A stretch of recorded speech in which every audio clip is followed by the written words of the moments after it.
जिसने कभी पुण्य ही ना किया हो वो भी कर जाते हैं। आइए ऐसी बहुत सी ठाकुर जी महाराज की लीलाओं का वर्णन होगा, राजा रामचंद्र महाराज की लीलाओं का वर्णन होगा, और जिसने कभी पुण्य ही नहीं किए हैं वो भी इस भागवत को सुन के तरक है, उनका भी वर्णन होगा। और सभी से निवेदन होगा कि 3 घंटे का उपवास रखकर ही बैठे और इस संकल्प भर में बैठे कि 3 घंटे में हम कुछ खा पाएंगे, न कुछ पिएंगे, और न घंटा जाएंगे। 3 घंटा एक आसन में बैठ के भागवत सुनेंगे। ये संकल्प करके सभी बैठेंगे नित्य प्रतिदिन। और जहां तक मेरी आवाज अभी भी निमंत्रण है, सभी मेरी बहनें भाभी हैं, जो भी सब मेरे परिवार रिश्तेदार सभी आ रहे हैं जल्द से जल्द। आइए आज इसी भागवत की गंगा में सब मिलकर प्रभावित करेंगे। सर्वप्रथम आदरणीय नितिन कुमार वैष्णव जिस समय मेरे संगीत के गुरु हैं, उनको भी चरणों में सादर प्रणाम है, नमस्कार है।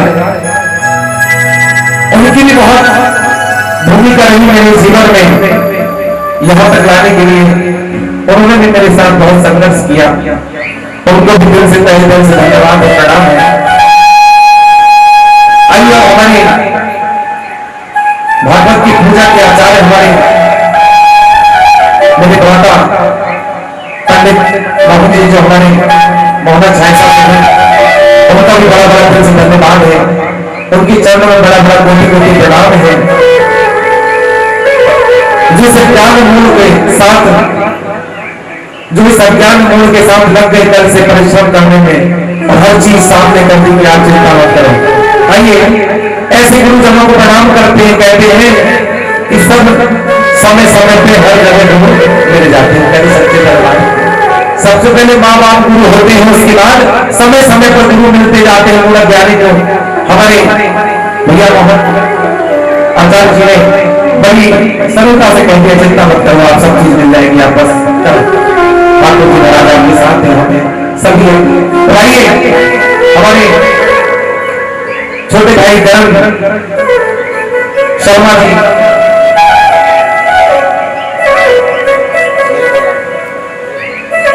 जो भैमाना काफी अपने गांव के अध्यक्ष भी है, मेंबर भी है, जो निरंतर हमारे साथ कीर्तन में, जागर में और आज ठाकुर जी की कृपा है भागवत में भी हमारे साथ चल रहे हैं। और आशा यही होगी कि सदा ठाकुर जी की सेवा में तत्पर रहें। और आएंगे उनको धन्यवाद करेंगे जिन्होंने कल से पंडाल को सजाने में बड़ी मेहनत करी है। भाग भाग के काम करो, भी प्रणाम है। गाँव दीदियों को, भाई को, सभी को, हमारे शिष्यों का सबको प्रणाम है एक बार।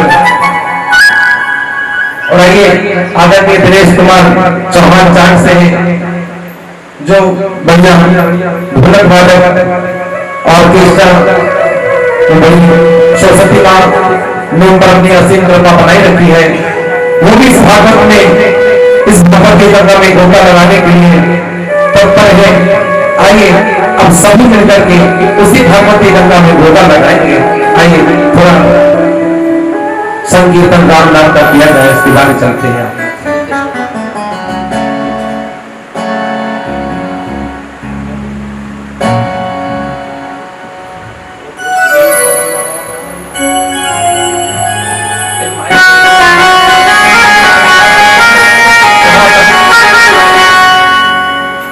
आइए मीठी मीठी ताली बजाते हुए चले। आइए तो हाथ धो के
बोलिए भागवत महारानी की जय। बोलिए वृंदावन बिहारी लाल की जय। जय जय श्री राधे, जय जय श्री राधे, जय जय श्री राधेश्याम। के विघ्न हरन मंगल करने कि गौरी पुत्र गणेश। ये प्रथम निमंत्रण आपको ब्रह्मा विष्णु महेश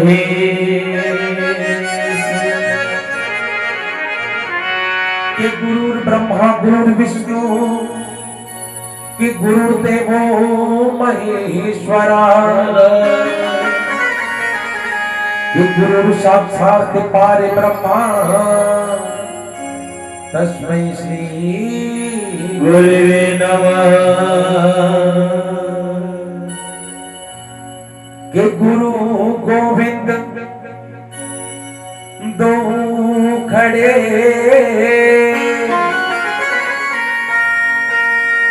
और काकेला गोपाल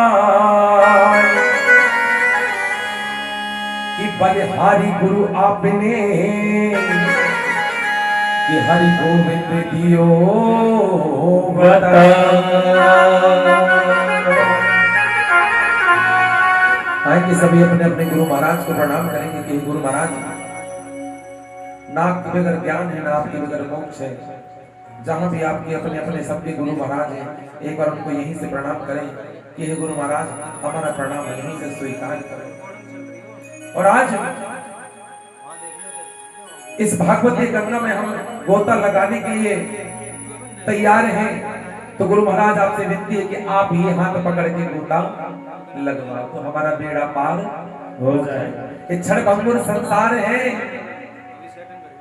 आइए हमारे ब्रज की बद्रा वृंदावन की भाषा में कि जानत सब कोई और मानत कोई कोई, कि जानत सब कोई और मानत कोई कोई। आइए चलेंगे यहीं से।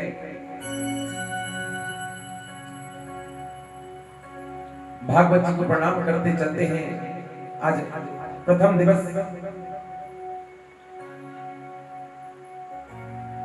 सभी देवी देवताओं को सब लोगों से बुलाया गया, उनको यथावस्थित स्थान दिया गया। धूप दीप नैवेद्य से उनकी पूजन आरती करी। सखियों ने मिलकर कलश यात्रा करी, ठाकुर जी ने यात्रा करी, भागवत जी ने यात्रा करी। सभी ने मिलकर के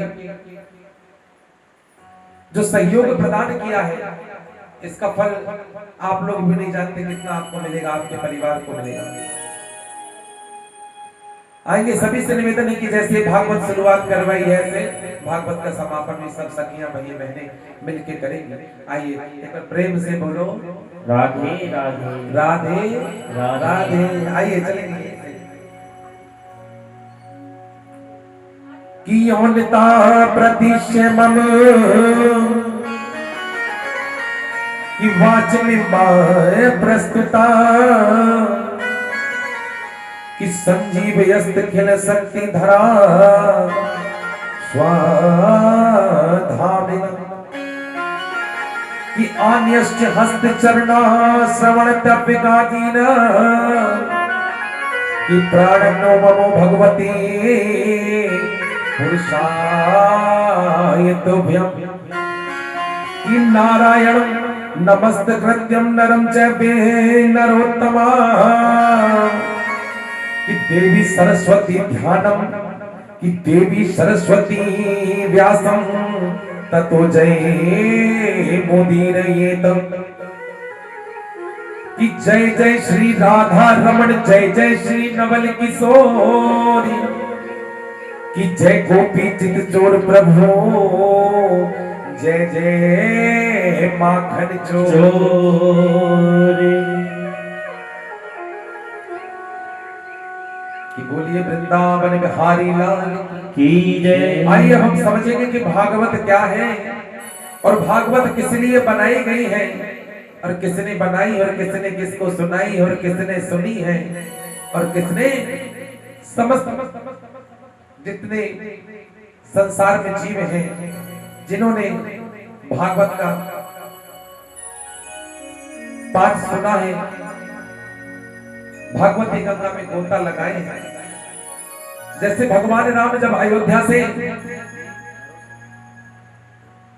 क्षीर सागर के लिए प्रस्थान करने के लिए तैयार थे, सभी ने रामायण में देखा होगा। भगवान राम के साथ सभी सारे अयोध्यावासी सरयू नदी में स्नान करके अपने प्राण को त्याग दिए। ऐसी भागवती गंगा है कि भागवती गंगा में जो भी स्नान करता है, गोता लगाता है, पापी से पापी, दुष्ट से दुष्ट तर जाता है। आइए चलेंगे। और कहा ऐसा जाता है कि जिसने कभी पुण्य ही ना किया हो, जिसने कभी एक अगरबत्ती ही ना लगाई हो, ऐसे पापी भी तर जाते हैं। आइए चलेंगे उसी भागवती गंगा में हम सब मिलकर गोता लगाएंगे। आइए भागवत जी का परिचय का अनुभव कराएंगे कि हमारे श्री वेद व्यास जी इस ग्रंथ को भागवतांग कह के संबोधित किया। श्री सुखदेव जी महाराज ने, जिन्होंने अंडे के अंदर ही रह करके सारी भागवती गंगा में गोता लगाते रहे, और पार्वती जी ध्यान में सोती रहे, वो होका लगाते रहे। आइए इसका प्रसंग भी आगे कथा में होगा। तो वही हमारे सुखदेव जी महाराज चक्र शाश्वत संहिता कहकर संबोधित करते हैं भागवत महारानी को, और श्री सूत जी महाराज उत्तम श्लोक चरित्रम कहकर संबोधित किया है, और ऋषियों ने परमहंसी संहिता कहकर सम्मान किया है। तो आइए ऐसे परमहंसों की संहिता में हम आप भी प्रवेश करते हुए अपना जीवन धन्य बनाए और भागवत का आनंद लें। कि सच्चिदानंद रूपाय, कि सच्चिदानंद रूपाय विश्वोत्यादि हेतवे, कि तापत्रय जी विनाशय श्री कृष्णाय वयं नमः। या प्रभजन्तुं तमनो पेतमय पेत कृत्या दवे पायानो विरहंकारिता जुहावे, कि पुत्रेति तन्मयत्या तर्वो हिने दो इस्ता सर्वे भूतांग मुनमान्य तो अस्मि,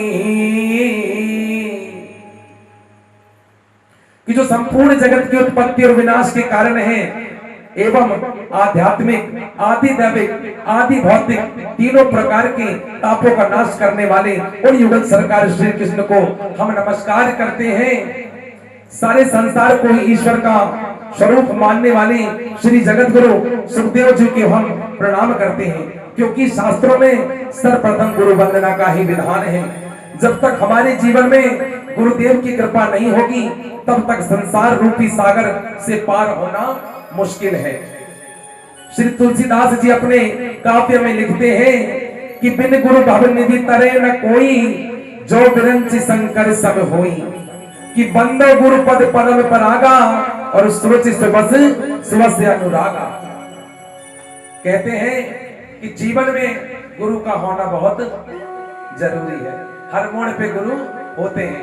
आइए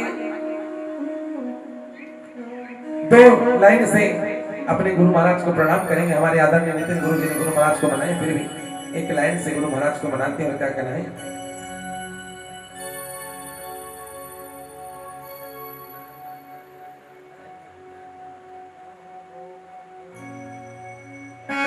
आइए लेकिन मीठी ताली से बिल्कुल गुरु महाराज को मनाते हुए चलेंगे।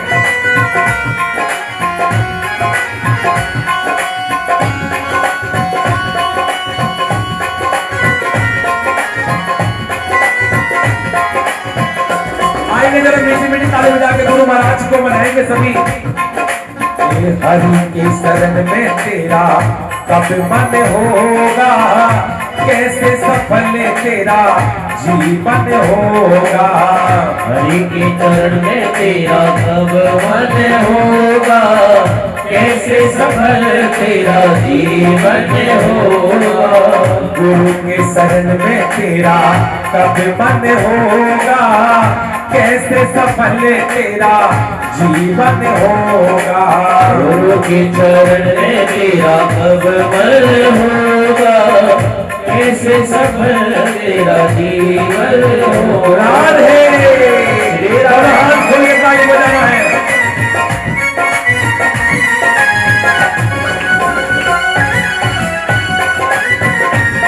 जय श्री राधे।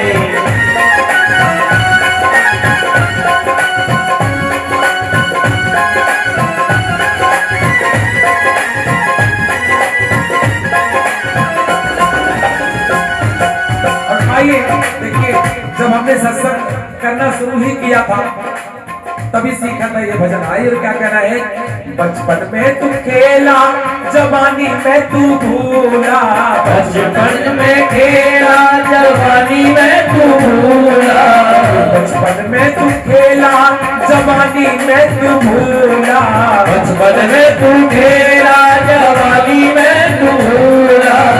माया का गुलाम बन के प्रभु को तू भूला, माया का गुलाम बन के प्रभु को तू भूला, माया का गुलाम बन के प्रभु को तू भूला। कलयुग का प्रभाव इतना है कि उससे बचने मात्र का एक ही उपाय है, भागवत। आइए, बचपन में तू खेला जवानी में तू भूला, बचपन में तू खेला जवानी में तू भूला, माया का गुलाम बन के प्रभु को तू भूला, माया का गुलाम बन के प्रभु को तू भूला। लेकिन ध्यान रखना बात को, ये आएगा बुढ़ापा नहीं सुमिरन होगा, कैसे सफल तेरा जीवन होगा। गुरु के शरण में तेरा कब मन होगा, कैसे सफल तेरा जीवन होगा। देखिए एक बात और समझ लेना कि जब राजा परीक्षित को श्राप लगा था कि 7वें दिन तो तक्षक नाग 10 लेकर जिसने मेरे पिता के गले में सर्प डाला है, तो वो 7 दिन में ही राजा परीक्षित ने अपने पापों का प्रायश्चित कर लिया था और मोक्ष को प्राप्त कर लिया था। आइए, ये वही भागवत है, भागवत ये गंगा है जो राजा परीक्षित ने गोता लगाकर मोक्ष को पाया था। आइए, और जिसके लिए ये भागवत हो रही है, जो ये भागवत अपने घर में बैठ के सुन रहे हैं, ठाकुर जी महाराज उनको भी मोक्ष की प्राप्ति करें, उनको भय मुक्त करे, रोग मुक्त करे।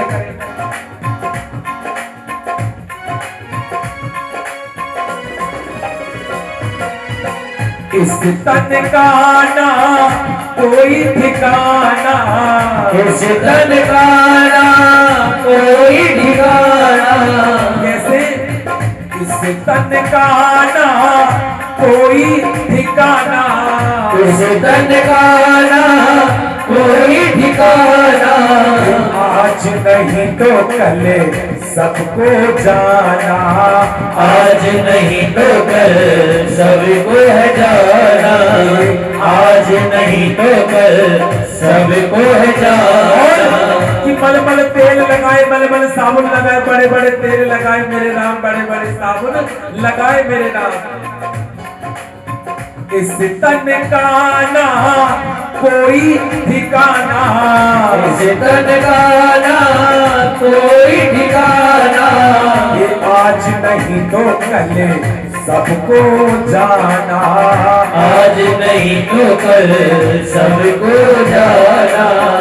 ये तन चिता पे जलाना होगा, वो कैसे सफल तेरा जीवन होगा। गुरु की शरण में तेरा कब मन होगा, कैसे सफल तेरा जीवन होगा।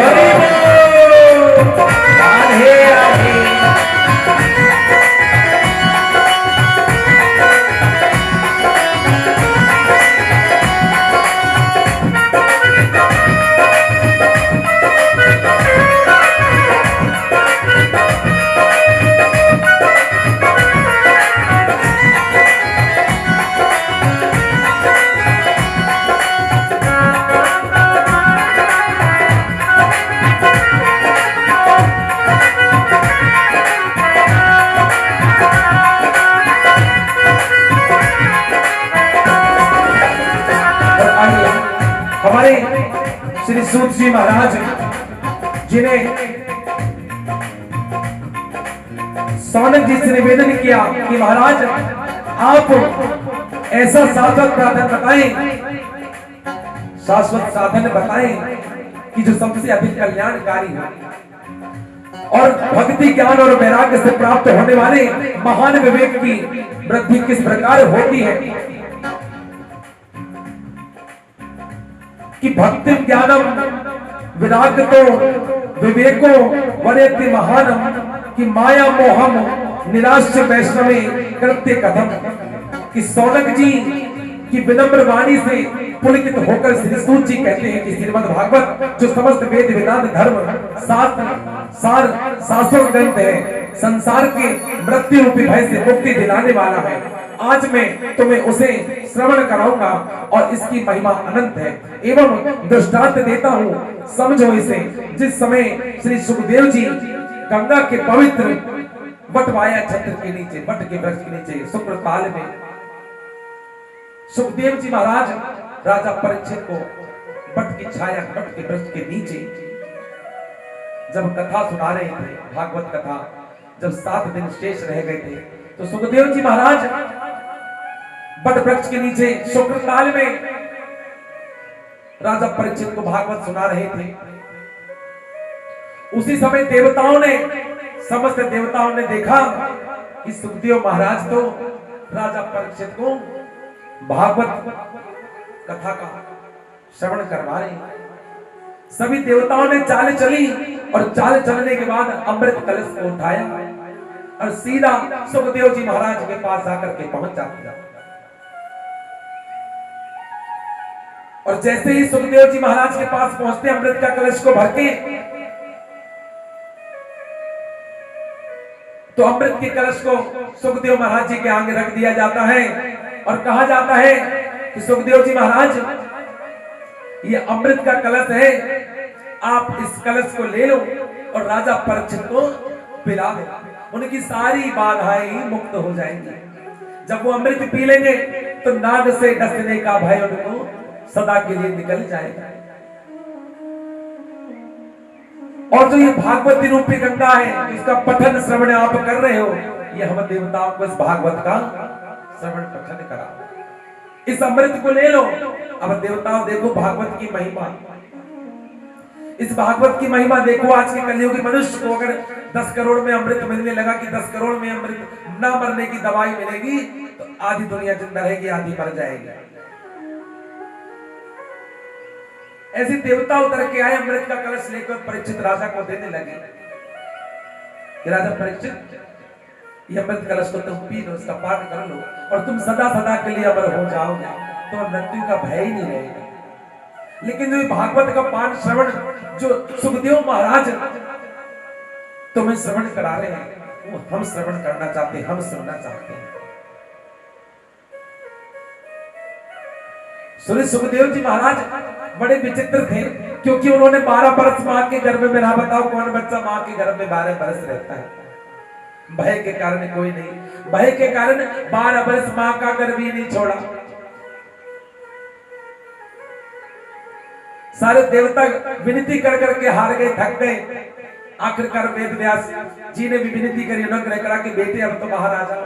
भगवान भोलेनाथ सुनो, भगवान भोलेनाथ को बोल देना कि मुझे मारेंगे नहीं, बाहर आते। और दूसरी बात कि जैसे मैं बाहर आऊंगा तो मुझे संसार के मोह माया से कोई मतलब नहीं होगा, आप मेरे कोई नहीं, मैं आपका कोई नहीं। मैं सीधा बाहर आते ही वन को चले जाऊंगा। वेद व्यास जी ने कहा कि पुत्र, पेट में रहने से तुम बाहर ही आ जाओ, कोई बात नहीं। भगवान भोलेनाथ ने भी आग्रह करा कि हाँ पुत्र, कोई बात नहीं, हम तुम्हें वचन देते हैं, हम किसी तरह के आप पर हानि नहीं होने देंगे।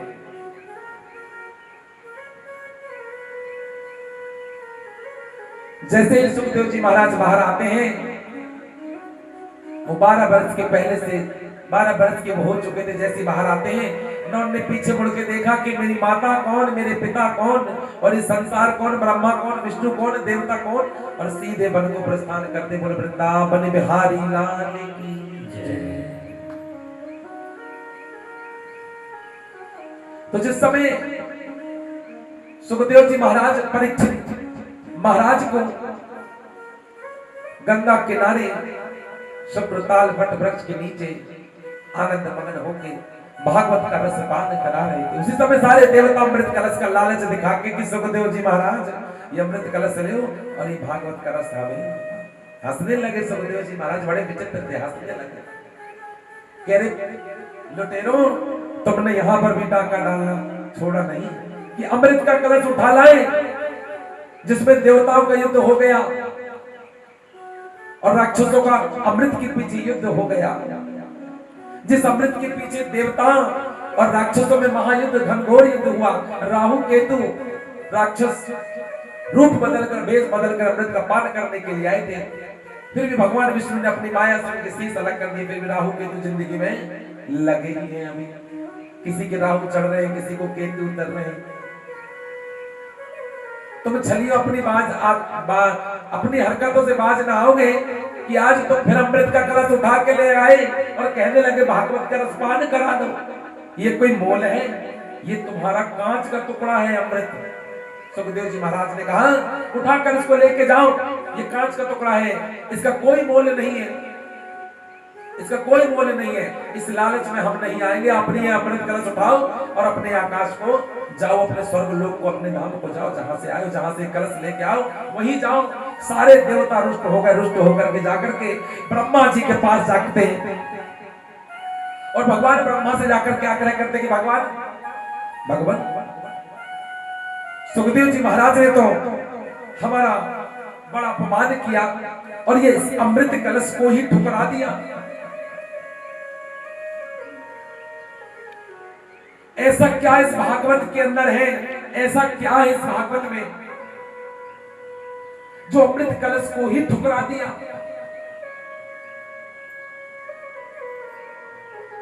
ब्रह्म देवता ने बड़ी आश्चर्यजनक बात है कि देवता राजा परीक्षित को बचाने के लिए अमृत कलश ले गए, लेकिन ऐसा क्या रसपान भरा जो परीक्षित राजा ने भी कह दिया कि मुझे अमृत नहीं पीना।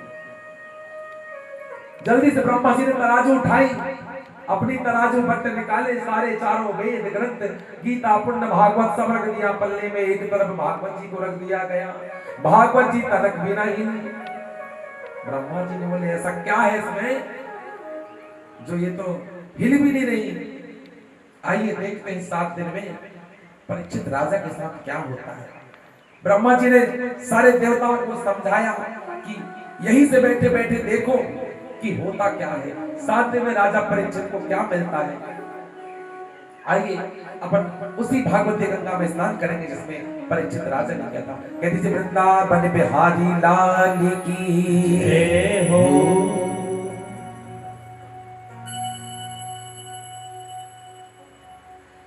मन लागा मेरा यार फकीरी में।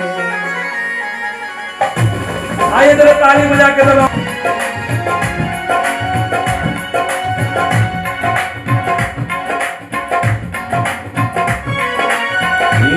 मन लागा मेरा यार फकीरी में, मन लागा मेरा यार फकीरी में, मन लागा मेरा यार फकीरी में, मन लागा मेरा यार फकीरी में।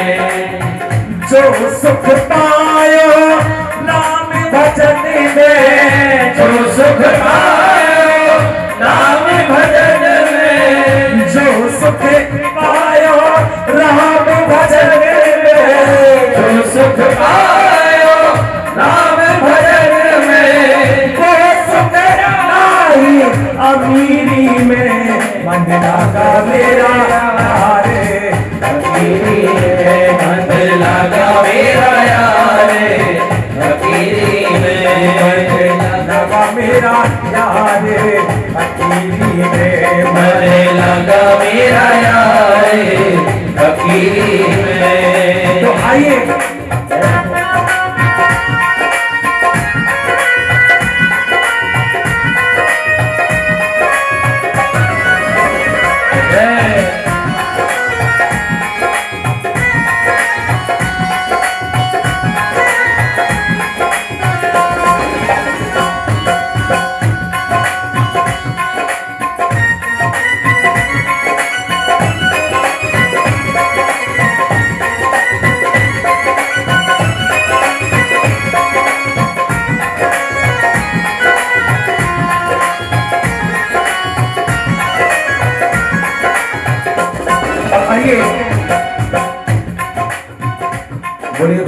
वृंदावन बिहारी लाल की जय।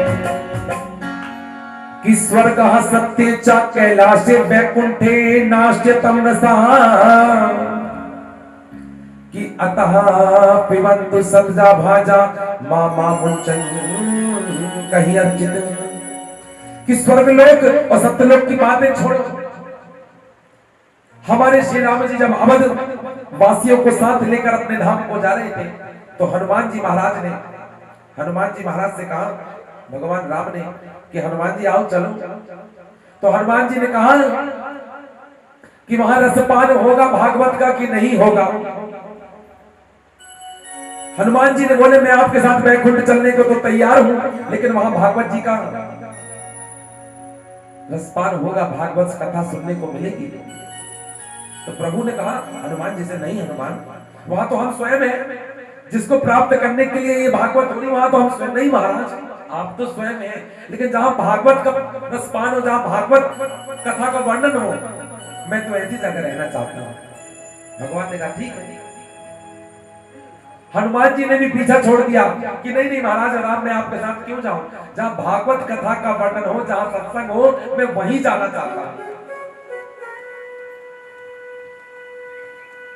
और जैसे ही राम जी ने कहा कि भाई हनुमान ऐसी क्या बात है जो तुम अपने प्रभु को भी छोड़ने को तैयार नहीं, नहीं, जो भागवत में ज्ञान है और जो आनंद है वो किसी में नहीं। आइए यहीं से एक कथा का वर्णन होगा।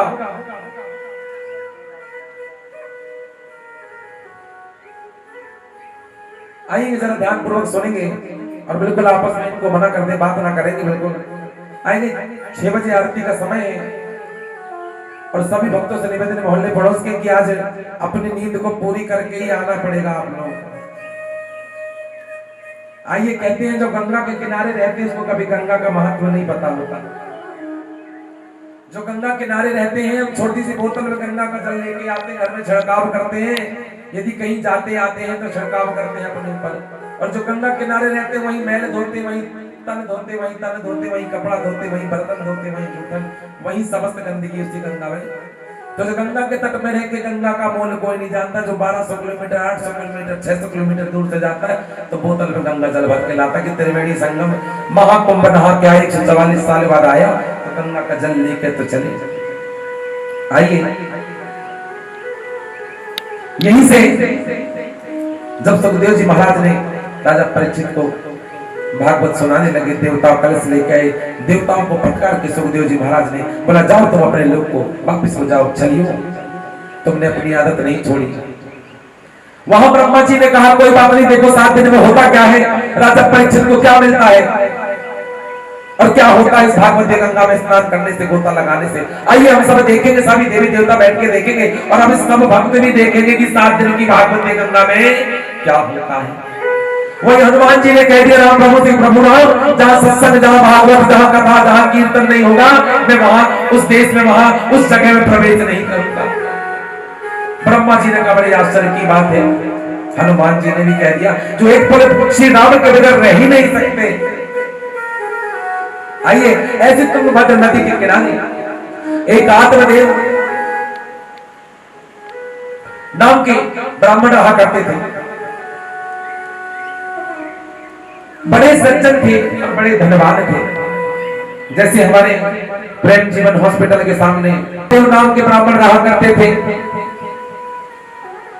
न धन की कमी थी, न मान की कमी थी, न प्रतिष्ठा की कमी थी। तो कमी थी तो किस चीज की? आत्मदेव को कमी किस चीज की थी? अच्छा, इनकी तो नहीं कहती, सुनी होगी भागवत, आप लोगों ने तो सुनी है भागवत, कितनी सुननी होगी गिनती नहीं होगी। दरवाजे में बैठती रहती, सामने मंदिर, लाइन से मंदिर है वहां तक। कि आत्मदेव नाम के तो ब्राह्मण रहा करते थे तुंगभद्र नदी के किनारे और उनकी पत्नी धुंधली देवी।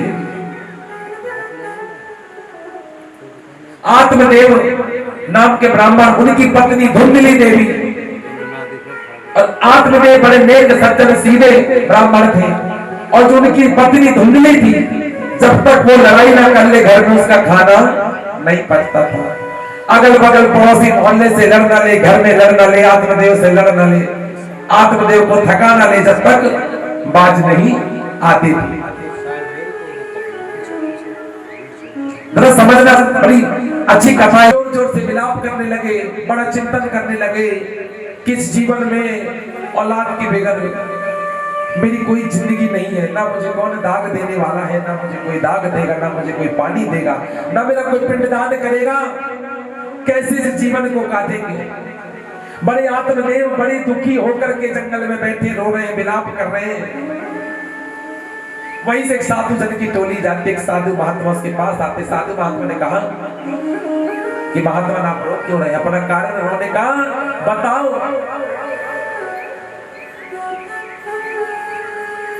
उन्होंने कहा महात्मा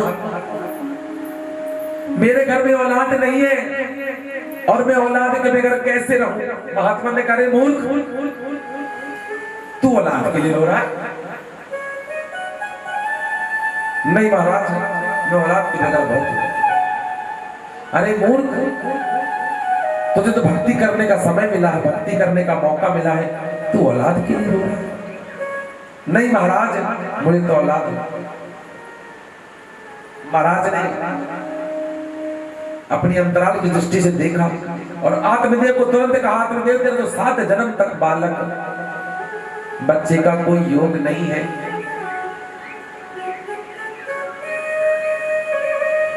इतना सुन के आत्मदेव सर फोड़ के रोने लगा और कह दिया कि आज मैं यही अपने प्राण त्यागूंगा। महाराज मुझे तो अब तुमसे पुत्र ही चाहिए, और यदि मैं यहाँ मर गया तो मैं ब्रह्म हत्या लगेगी। ऋषिवर डर गया, नहीं बाप रे ये तो हकीकत में मर जाएगा और ब्रह्म हत्या लगेगी इस वक्त। ऋषिवर ने भैया अपनी तपस्या से एक फल निकाला और आत्मदेव को दे दिया कि आत्मदेव लो फल और जाके अपनी पत्नी धुंधली देवी को ग्रहण करा देना। अब जब फल दे दिया आत्मदेव को और आत्मदेव बड़े खुशी से नाचता झूमता गाता अपने घर पहुंचता है और जाकर के अपनी पत्नी को कहता कि लो ये एक महाराज ने सेब दिया है, प्रसाद इसे खा लो, तुम्हें औलाद। तो धुंधली देवी भी खुश हो गई, लेकिन थोड़ी वो दूसरे दिमाग की थी। उसने कहा यदि मैं सेब को खा लूंगी तो मेरे पेट में बच्चा होगा और मेरे पेट में बालक होगा तो मैं खाना नहीं खा पाऊंगी, ना मैं सो पाऊंगी, ना मैं चल पाऊंगी। बड़ी विचित्र लीला उसके मन में आने लगी, दूसरे दिमाग की थी कि बड़ा हो जाएगा, फिर बड़े होने के बाद अपनी बीवी को साथ लेकर के चला जाएगा, जब मैं अकेली हो जाऊंगी तब इस पुत्र का क्या हो। धुंधली देवी अपने दिमाग से अलग अलग विचार कर रही है। इतने में उनकी पड़ोसन आ जाती है, पड़ोसन आइए जरा ध्यान से सुनेंगे। इतनी पड़ोसन आती है, पड़ोसन कहती क्या बहन क्या बात है और तू क्या ये विचार कर रही है। उन्होंने कहा एक साधु ने प्रसाद दिया, उन्होंने कहा साधु की वाणियों में बड़ा दम होता, बड़ी शक्ति होती है, तू उस प्रसाद को ग्रहण कर ले, क्या पता तेरे घर में औलाद हो जाए।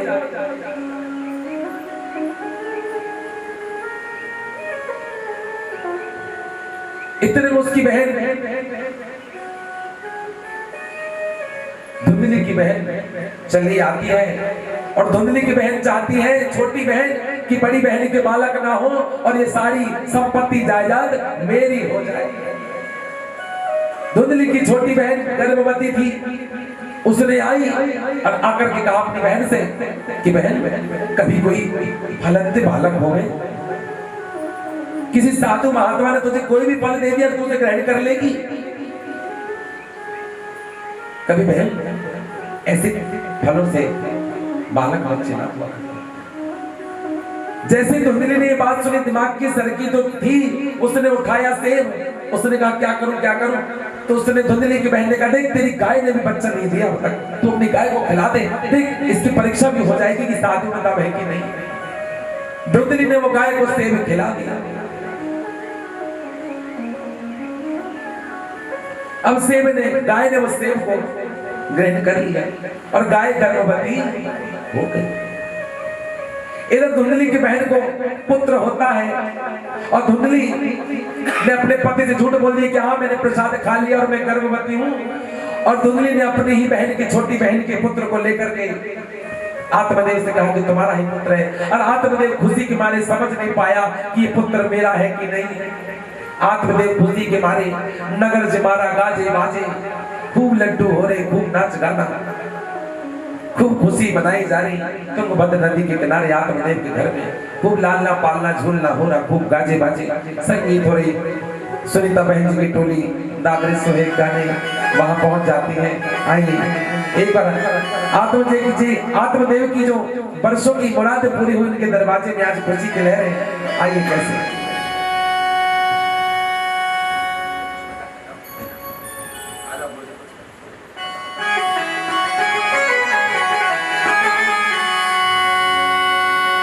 भोली बांके बिहारी लाल की जय हो।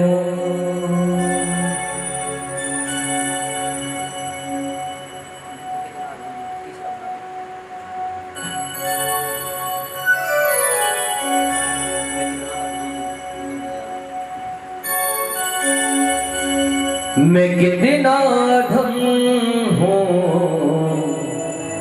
ये तुम ही जानो,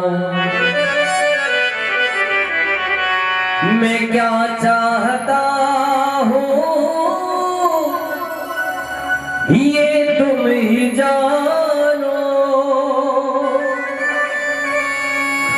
मैं क्या चाहता हूँ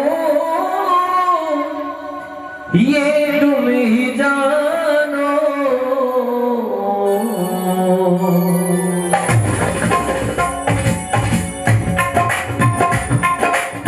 मैं कितना धम हूँ ये तुम ही जानो, मैं कितना धम हूँ ये तुम ही जानो, कितना धम हूँ ये तुम ही जानो, मैं कितना धम हूँ ये तुम ही जानो। क्या चाहता हूँ ये तुम ही जानो, मैं क्या चाहता हूँ ये तुम ही जानो, मैं कितना धम हूँ ये तुम ही जानो, मैं कितना धम हूँ ये तुम ही जानो।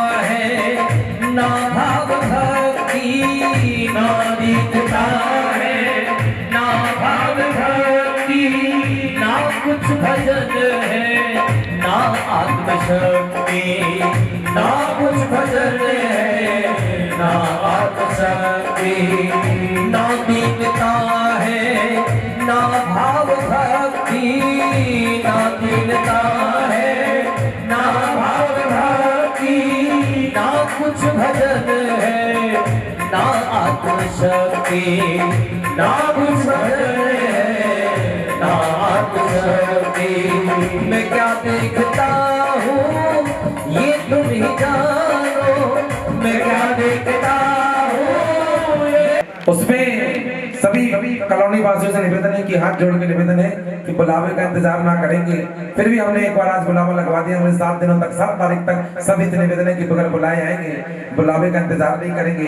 आज तुरंत जल्दबाजी में बुलावा नहीं हुआ था, फिर भी मेरी आवाज को, इसी वाणी को निमंत्रण समझ लेना। सभी से निवेदन है कि 7 तारीख तक बिगर बोले बिगर बुलाए 3 बजे से 6 बजे तक हमारे केंद्र समाज के प्रांगण में आने का कष्ट करेंगे। आइए वहां जहां आत्मदेव के परिवार में खुशी की लहर हो रही थी कि आत्मदेव को शादी हुए कई वर्ष बीत गए, औलाद नहीं हुई। उधर आत्मदेव की गाय को भी 3 महीने बाद एक सुंदर बछड़ा हुआ, पूरा इंसानी रूप बछड़ा हुआ, सिर्फ उसके कान उसकी गाय के जैसे थे। उधर आत्मदेव के परिवार में सुंदर गाजा बाजा, खूब लड्डू पुड़ी, खूब कुआं पूज रहा है जैसे उल्टन हो रहा, खूब सखियां रंगल मंगल गान कर रही, आत्मदेव खुशी के मारे झूम रहे हैं, उन्हें कुछ होश ही नहीं है, कुछ आवाज ही नहीं है।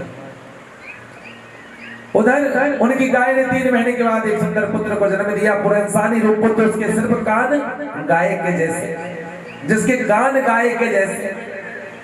अब नामकरण की बारी आ गई, आपस में नामकरण के लिए आत्मदेव और धुंधली चिड़चिड़ करने लगी। धुंधली तो शुरू से चिड़चिड़ी थी कि जब तक कलेश न कर ले उसका घर का अब पेट का पानी नहीं बचता, जब तक 4 बुराइयां न कर ले, 4 बात न कर ले, 4 लड़ाइयां न कर ले, 4 बात न कर ले तो उसका पेट नहीं।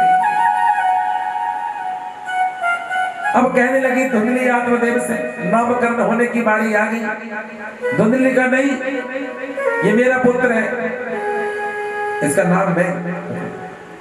आत्मदेव बड़े सीधे थे, जैसे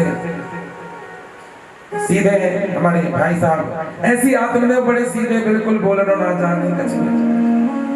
उन्होंने कहा, मैं तुरंत ही कहा धुंधली ने कि सुनो जी, मैं रखूंगी अपने पुत्र का नाम।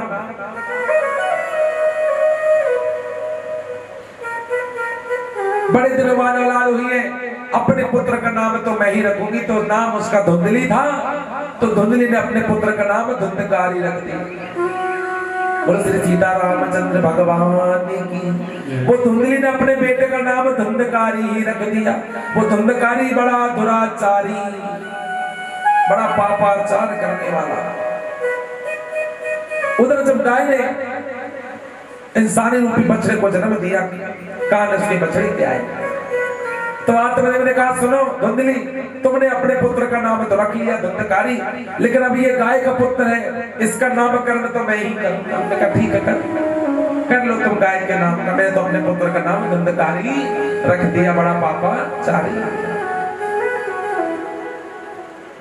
आत्मदेव बड़े प्रसन्न मन से कहने लगे कि भाई गाय के गर्भ से पैदा हुआ तो उसका नाम गोकर्ण रख देना चाहिए। क्या रख देना चाहिए? गोकर्ण। गोकर्ण गौ जैसा, भक्ति में लीन, पूजा पाठ, ध्यान मगन, भगवान की बड़ी असीम कृपा। गोकर्ण वही दुराचारी, उसका भाई धुंधकारी हर वक्त पापाचार में लगा रहता। जितनी भी जमा पूंजी घर में इकट्ठी थी, सारी बेच खाई। आत्मदेव घर से भाग गए, पुत्र शोक में, पुत्र कष्ट में।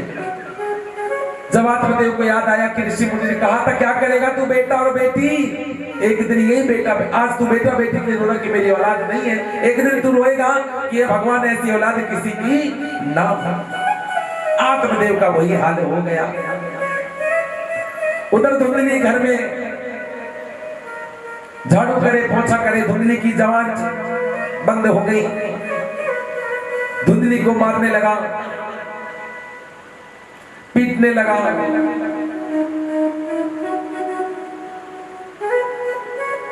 धुंधली ने बड़ा विचार किया कि हे प्रभु, अब मैं क्या करूं? अब तो मुझे अपने प्राण ही त्यागने पड़ेंगे।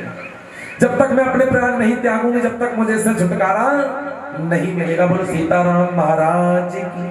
आइए एक छोटा सा प्रसंग और ऐसे ही, इसी कथा का वर्णन आगे करेंगे। आइए एक छोटा सा एक किस्सा याद आया है कि जब भगवान सारे देवी देवता अमृत कलश को लेकर सुखदेव महाराज के पास आए थे, तो सुखदेव महाराज ने उनको फटकार दिया था कि जाओ, तुम्हारे अमृत कलश को मुझे नहीं लेना, जाओ।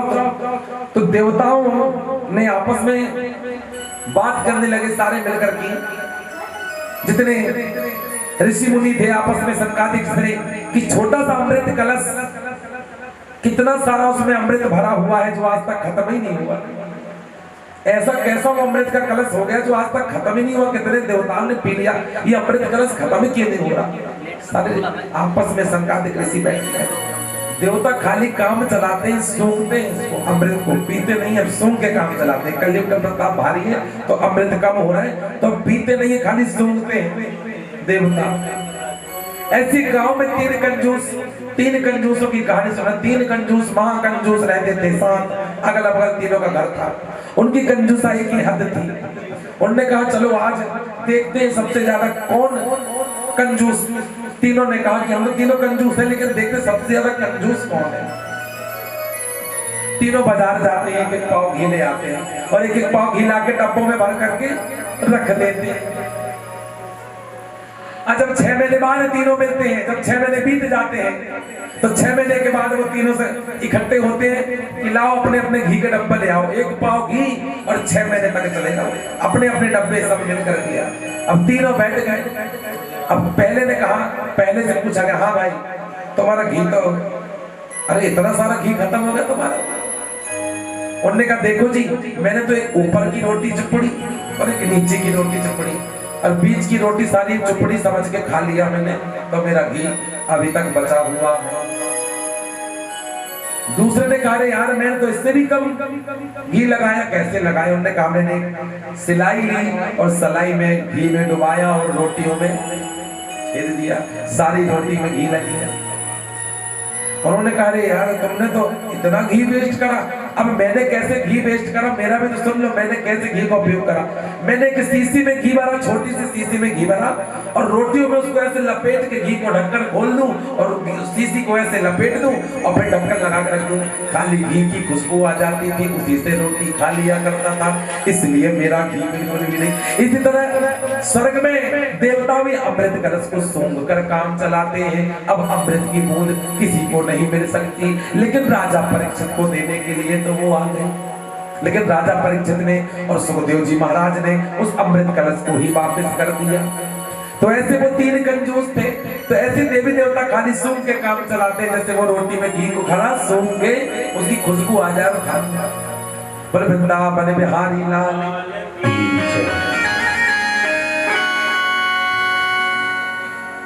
कि क्या लेके आया बंदे, अरे क्या लेके जाएगा।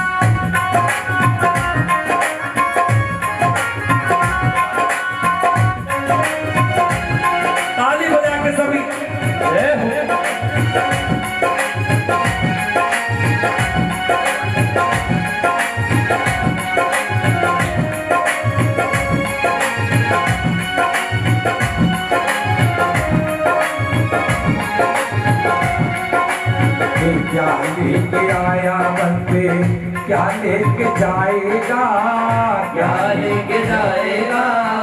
2 दिन की जिंदगी है, 2 दिन का मेला। 2 दिन की जिंदगी है, 2 दिन का मेला। क्या लेके आया बंदे, क्या लेके जाएगा, क्या लेके जाएगा। 2 दिन की जिंदगी है, 2 दिन का मेला। 2 दिन की जिंदगी है, 2 दिन का मेला। साथ ना कुछ लाए ना कुछ लेकर के जाएंगे, तो ऐसे घी की खुशबू से रोटी खाएंगे कि जब कुछ साथ में जाना ही नहीं है तो भैया पूरा मक्खन का कटोरा रखो सामने और गरम गरम रोटी आप तो गीता दीदी मक्खन से खाओगे आज तो बैठ। समझने की बात है कि ऐसे सूंघ के क्या खाना। जब घी खाओ तो अच्छे से खाओ, जब पता है कि कुछ जाना ही नहीं है, कुछ लाना ही नहीं। क्या लेके आया बंदे, क्या लेके जाएगा, क्या लेके जाएगा। 2 दिन की जिंदगी है, 2 दिन का मेला। 2 दिन की जिंदगी है, 2 दिन का मेला। राधे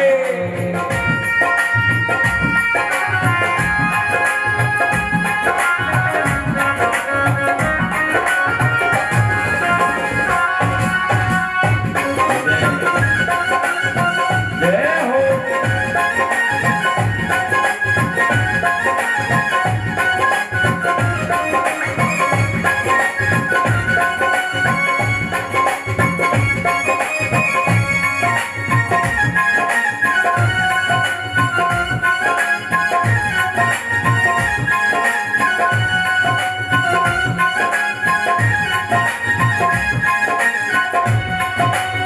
आइए यहीं से श्री सोनक जी सूत जी से कहते हैं कि इतनी बड़ी भागवत 18,000 श्लोकों से ये 7 दिन में महाराज कैसे होगी, इस कलिकाल में 7 दिन में कैसे पूरी होगी। इसको तो कई महीनों कई साल लग जाएंगे, अगर विस्तार पूर्वक भागवत का वर्णन हो तो कई महीनों कई साल लग जाएंगे जब जाके भागवत पूरी होगी। इस संक्षिप्त रूप में 7 दिन कैसे हुई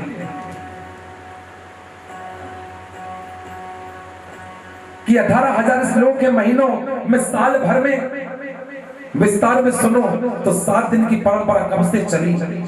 श्री सूत जी कहते हैं कि है सौनिक सुनो, सबसे पहले कलयुग के 30 वर्ष बीतने के बाद, सबसे पहले कलयुग के 30 वर्ष बीतने के बाद भाद्रपद की शुक्ल पक्ष नवमी को श्री सुखदेव जी ने राजा परीक्षित जी को कथा सुनाई। समझने की बात है कि राजा परीक्षित को भादव की नवमी के दिन से श्री भागवत कथा का श्रवण करवाया था श्री सुखदेव जी महाराज ने। उसके बाद जब कलयुग के 200 वर्ष बीत गए, उसके बाद आषाढ़ पक्ष की नवमी के दिन गोकर्ण, जो गाय के पेट से पैदा हुए गोकर्ण जी ने भी धुंधकारी को कथा सुनाई। अभी उसका व्याख्यान बाकी है कि धुंधकारी और गोकर्ण जी का संवाद अभी बाकी है। उधर जब उन्होंने देखा कि 7 दिन में भागवत कैसे होगी तो उन्होंने कहा सुनो जी, ये परंपरा कब से चली आई और कैसी चली आई है। कलयुग के जब 260 वर्ष के बाद कार्तिक शुक्ल पक्ष नवमी को सनकादिकों ने नारद जी को सुनाई। आइए आपसे वह परंपरा जब से चली आई, जब सनकादियों ने मिलकर के नारद जी को कथा सुनाई है कार्तिक पक्ष की शुक्ल पक्ष कार्तिक मास के शुक्ल पक्ष की नवमी को, तब से परंपरा चली आई है।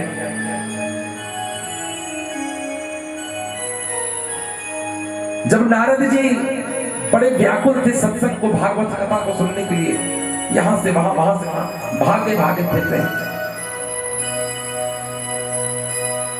मृत्यु लोक में चले आए कि कोई तो हमें भागवत का सत्संग का भागवत का पठन कराए, श्रवण कराए। बड़ी जिज्ञासा नारद जी यहां से वहां भटक रहे कि हमें कोई तो सुनाए। नारद जी का तो काम है, नारद जी एक जगह टिकते नहीं है, यहाँ की वहां की यहाँ। जब तक नारद जी यहाँ की वहां की यहाँ ना कर ले तो उनका पेट नहीं भरता। बोलो वृंदावन बिहारी की जय। तो ऐसे नारद जी हर जगह अपने अंश छोड़ करके गए हैं कि जब तक इधर से खबर उधर और उधर से खबर इधर ना हो जाए। ऐसी नारद जी भ्रमण करते हुए डोल रहे। वहां सनकादिक ने देखा नारद बड़े परेशान बड़े हताश चले आ रहे। नारद जी को कहीं कुछ नहीं मिला। नारद जी हार गए। नारद जी ने गंगा किनारे मतलब देश विदेश प्रदेश मतलब सारे तीर्थ चारों धाम 12 ज्योतिर्लिंग ऐसा कोई स्नान कहीं कुछ नहीं छोड़ा। नारद जी ने कुछ भी नहीं छोड़ा, लेकिन उन्हें कुछ नहीं मिला। नारद जी ने सारे तीर्थ कर लिए, लेकिन उन्हें तो मिला ही नहीं कुछ भी वहां, क्योंकि कोई सुनाने वाला था ही नहीं। इस भागवत का पाठ सुनाने वाला कोई नहीं था। नारद जी ने कहा चलो अब चलते हैं बद्रिकाश्रम, बद्री नारायण की नगरी में, जहां नर नारायण दोनों भैया तपस्या में लीन है। उन्हीं से पूछा जाएगा कि बताओ भागवत का पठन और श्रवण कौन करता है, कौन सुनाएगा और कौन हमको बताएगा। जैसी बद्रिकाश्रम में नारद जी पहुंचते हैं तो एक स्त्री औरत एक पेड़ की छाया में, स्त्री पेड़ की छाया में विलाप कर रही थी और उसके सामने उसके 2 पुत्र वृद्ध अवस्था में मरने को पड़े थे। एक जवान स्त्री 20 साल की महिला, उसके 90 साल के 2 पुत्र वो वृद्ध अवस्था में पड़े थे, मरने को तैयार थे। 20 साल की जवान स्त्री के 90 साल के बेटे 2 पड़े हुए थे। इसका विस्तार पूर्वक से समझाया जाएगा कि 20 साल की मां और 90 साल के बेटे कैसे हुए। जब ये समझोगे, जब ध्यान मेरे तरफ भागवत में रहेगा, जब समझ में आएगा कि 20 साल की मां 90 साल के लड़के कैसे हुए, आएंगे। जैसे नारद जी ने देखा तो नारद जी ने कहा ये तो बड़ा भ्रमजाल है, और स्त्री, अरे बाप रे, नारद जी ने कहा नारायण नारायण, स्त्री भागो यहाँ से, मैं तो भागवत सुनने आया हूँ कि आए थे हरि भजन को ओटन लगे कपास, आए थे हरि भजन को और ओटन लगे कपास, अगर स्त्री संग कोई बात हो गई तो कहीं कारागार में बंद ना हो जाऊं। तो नारद जी ने नारायण नारायण करते करते नारद जी चले गए। फिर नारद जी को कोई नहीं, नारद जी को कोई मिला ही नहीं। फिर नारद जी लौट कर आए तो वो जो स्त्री बैठी थी विलाप कर रही थी अपने पुत्रों के शोक में कि नारद जी, नारायण जी, प्रभु प्रभु प्रभु प्रभु। नारद जी बड़े खुश हो गए कि उस स्त्री ने मुझे खुद आवाज लगाई है। अब नारद जी जाते हैं, पूछते हैं कि हे देवी आप कौन हो, आप कौन हो और ये 2 पुत्र कौन है और तुम क्यों विलाप कर रही हो? उसने कहा महाराज यदि आप मेरी समस्या का हल करोगे तो पहले वचन दो, फिर मैं आपको अपनी तकलीफ मुसीबत बताऊंगी कि मैं 20 साल की कैसे और ये मेरे 90 साल के पुत्र कैसे। नारद जी ने कहा पहले बात बताओ फिर मैं आपको वचन दूंगा, अगर मैंने ऐसे ही वचन दे दिया और मेरे से कार्य ना हुआ तो?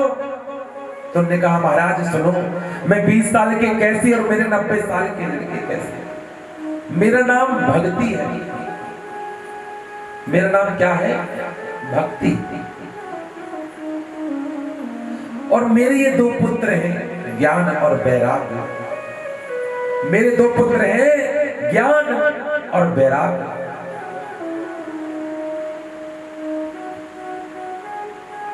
तो देवी आपकी उम्र इतनी कम है, आप तो जवान और आपके पुत्र बूढ़े।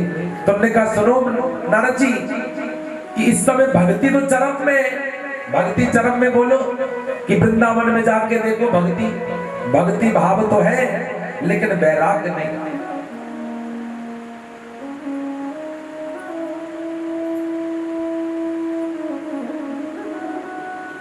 क्या करूं महाराज, मेरे ये 2 पुत्र को आपको जीवित करना और पुनः जवान करना है, इसका वचन दो आप। अब ज्ञान और वैराग्य को जवान करना है, ज्ञान। अब भक्ति तो अंदर है, पूजा पाठ कर रहे, मंदिर में जा रहे, कीर्तन कर रहे, बगल में कीर्तन हो रहा, मंदिर में हो रहा, भजन हो रहा, बैठ रहे, तो भक्ति तो हो रही है दिन रात। सुबह से लेकर 9 बजे से लेकर रात को 9 बजे तक होश से नहीं पड़ रहा है, गला भी बैठ जा रहा है लेकिन लग रहे हैं भक्ति में। तो भक्ति तो जवान है, उसको पानी मिल रहा है, हरा भरा पेड़ भक्ति का। अब ज्ञान का और वैराग्य की बात आ गई कि ज्ञान नहीं और वैराग्य नहीं तो मेरे 2 बेटों की मृत्यु हो जाएगी। और नारद जी आपने मुझे वचन दिया है कि मेरे बेटों को दोनों को तुम जवान करोगे। अब नारद जी ने बड़े चिंता में पड़ गए, तो मैंने तो वचन दे दिया लेकिन इसके पुत्रों को मैं जवान कैसे करूंगा, कैसे ज्ञान पैदा होगा, कैसे वैराग्य पैदा होगा। बड़ी आफत में नारद जी महाराज बड़े, जैसे अभी धूप में हम यात्रा करके आए, होपलेस हो गए, गर्मी में अंदर जाके पंखा एसी चला करके लेट गई बिल्कुल। ठाकुर जी ने हाथ दुखा दिया बिल्कुल, इतने वजन करते चले गए, वो वजन ही हो गया 8 किलो के हो गए, 10 किलो के।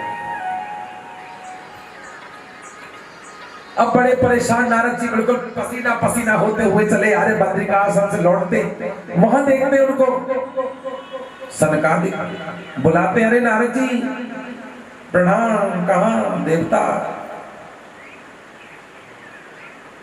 अरे क्या बताएं प्रभु, हमें तो भागवत का रसपान करने आए थे, भागवती गंगा में गोता लगाने आए थे, सत्संग करने आए थे, यहाँ तो हमें एक स्त्री मिल गई भक्ति नाम की और उसके 2 पुत्र हैं ज्ञान और वैराग्य। अब नारद जी जानते थे कि भक्ति कौन है, ज्ञान कौन है, वैराग्य कौन है, लेकिन नारद जी ने कहा तो एक स्त्री मिल गई भक्ति नाम की। अब उसके 2 पुत्र हैं, अब बहुत वृद्ध हो गए हैं, मरणावस्था में पड़े हैं, और हमने उनको वचन दे दिया कि तेरे पुत्रों को हम जीवित करेंगे, लेकिन उसका तो उपाय ही नहीं मिल रहा। बड़े नारद जी यहाँ से वहां, वहां से वहां उन्होंने कहा हम तुमको कथा सुनाएंगे। सौनिक जी ने कहा कि हम तुम्हें कथा का श्रवण जरूर कराएंगे। और जैसे ही सौनिक जी नारद जी को कथा सुनाने के लिए गंगा के तट में बैठते हैं, सबने कहा नारद जी से, नारद जी ने कहा कहां उचित जगह होगी भागवत सुनने के लिए? उन्होंने कहा हरिद्वार चलते हैं, हर के द्वार में, हर की नगरी में, वहीं सुना जाएगा इस भागवत की ज्ञान को। सारे सौनिक ऋषि इकट्ठे होकर गंगा के किनारे जाकर के बैठ जाते हैं। अब बैठ जाते हैं तो ऋषि मुनि सुन करके सारे कि चांदनी जी के यहाँ भागवत बैठी है। अब पता चलते चलते चलेगा, वो खुद बाँच रही है, भीड़ आते आते आते आते आए।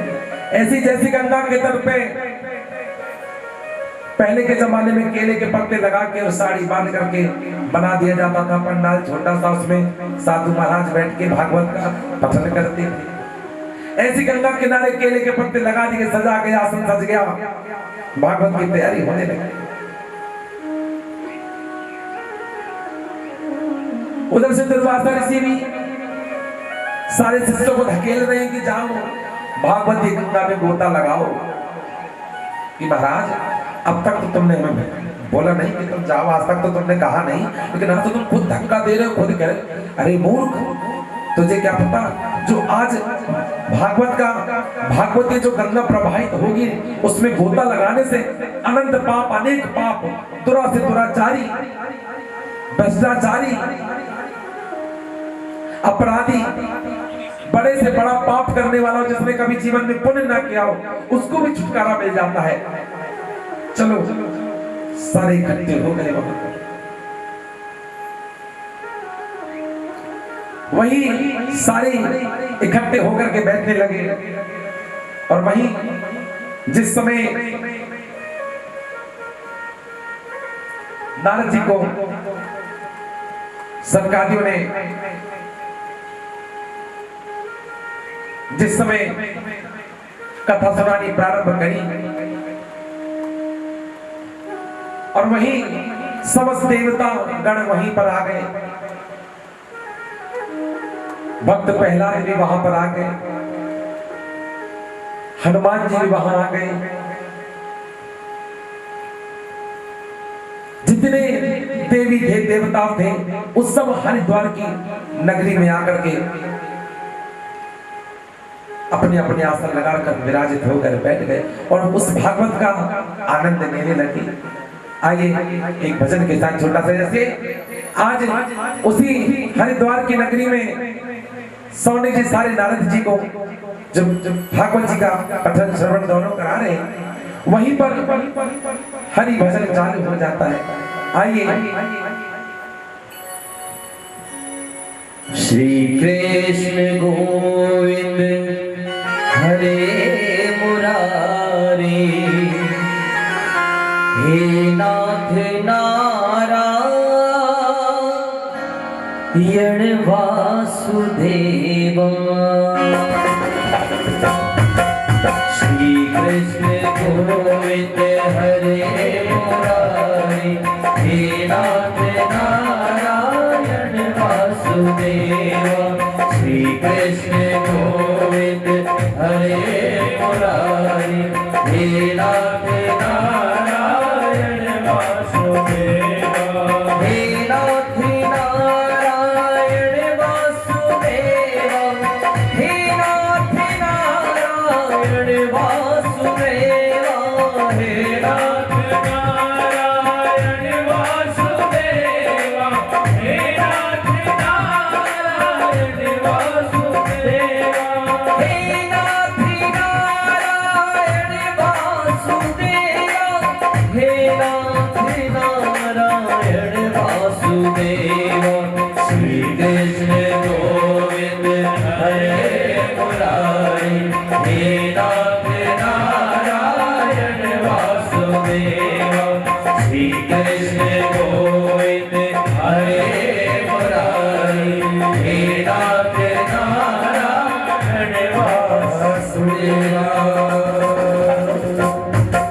वृंदावन बिहारी लाल की। अब भैया नारद जी बड़े परेशान, बड़े हताश की वचन तो हमने दे दिया, अब जाने कैसे ही ये बेड़ा पार होगा। नारद जी यहाँ वहाँ दुनिया में पूछते पूछते घूमते रहे। अब नारद जी ने कहा कि सत्कर्म कैसे करें, सत्कर्म कैसे होगा, तब इनको ये जवान होंगे ज्ञान वैराग्य। नारद जी बड़े परेशान। आकाशवाणी हुई कि नारद जी को कहा कि सत्कर्म कर, किसी साधु से पूछो। उन्होंने कहा यार, फिर वही आकाशवाणी में बड़े साधु से पूछो। जब डॉक्टर ही बीमार है तो किस साधु से पूछे हम? जब डॉक्टर ही खुद बीमार है, डॉक्टर ने खुद कह दिया कि मैं तो खुद बीमार हूं। बड़े नारद जी परेशान की सत्कर्म। नारद जी ने वैष्णव ब्राह्मण मिल जाता है, उनको रास्ते में उससे पूछते हैं कि महाराज सत्कर्म किसको कहते हैं? हाँ जी, सत्कर्म किसको कहते हैं? उन्होंने कहा नारद जी आप खुद अंतर्यामी हो, आप मुझसे पूछ रहे हो कि सत्कर्म किसको कहते हैं? अरे राम राम राम राम। चले गए नारद जी, मेरा मजाक मत उड़ाओ। वो वैष्णव पंडित भी चले गए। नारद जी ने कहा मुझे कोई सत्कर्म के बारे में नहीं बता रहा। नारद जी घूमते घूमते बद्री विशाल पहुंचते हैं। मैंने आपको वहां की कथा सुनाई कि बद्री विशाल में नारद जी को एक स्त्री मिलती है भक्ति नाम की, भक्ति महारानी। उनके दो पुत्र होते हैं, ज्ञान और वैराग्य, जो वृद्ध अवस्था में रहते हैं, मरण अवस्था में रहते हैं। नारद जी उनको वचन दे देते हैं कि तेरे दोनों पुत्रों को मैं जीवित करूंगा, पुनः जवान करूंगा। अब नारद जी उसी खोज में निकलते हैं, सौनिक ऋषि मिल जाते हैं। और ऋषि, और जिस समय नारद जी को कथा सुनाई जाती, उन्होंने सारी कथा का वर्णन किया।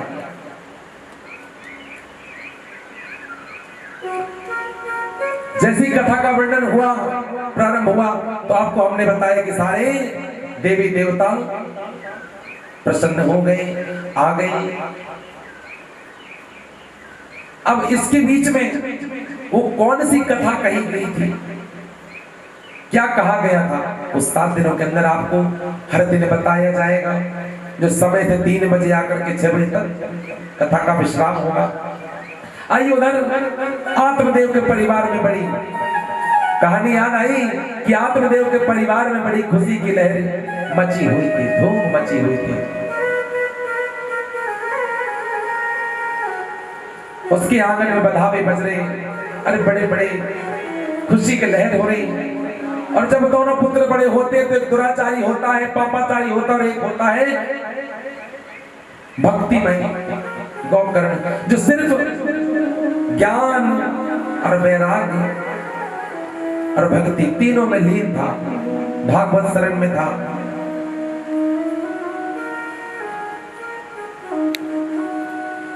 और वो अपने ज्ञान को प्राप्त करने के लिए, भगवत को प्राप्त करने के लिए वनों में चला जाता है तपस्या के लिए।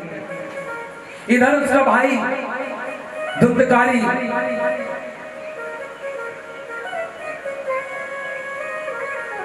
हर तरह के धुंधकारी मुक्त हो गए।